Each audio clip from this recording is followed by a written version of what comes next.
As far as the question I'm confident you're all asking, what LUFS do you deliver at?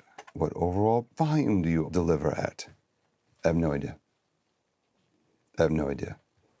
It's the last thing I'm thinking about when I'm mastering a song. It's been that way since I've started, and that's never changed. It's what sounds good.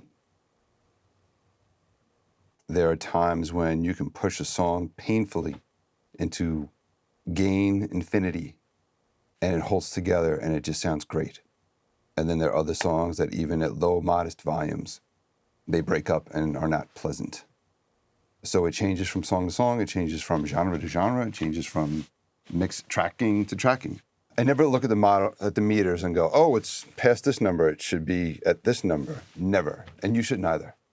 But be honest with yourself and know when you're hearing the difference between your mix being open and breathing and closed and mid-rangey and loud. And when you've lost transients on your kicks and snares, your vocals pushed out, but everything else is kind of God knows where. So I'm not looking at that. Am I looking to get it loud? Of course. Loud is fun. Loud's rock and roll. Loud is hip hop. It's beautiful, but not when it gets smaller. So I'm not following any particular numbers. I'm not following any meter settings.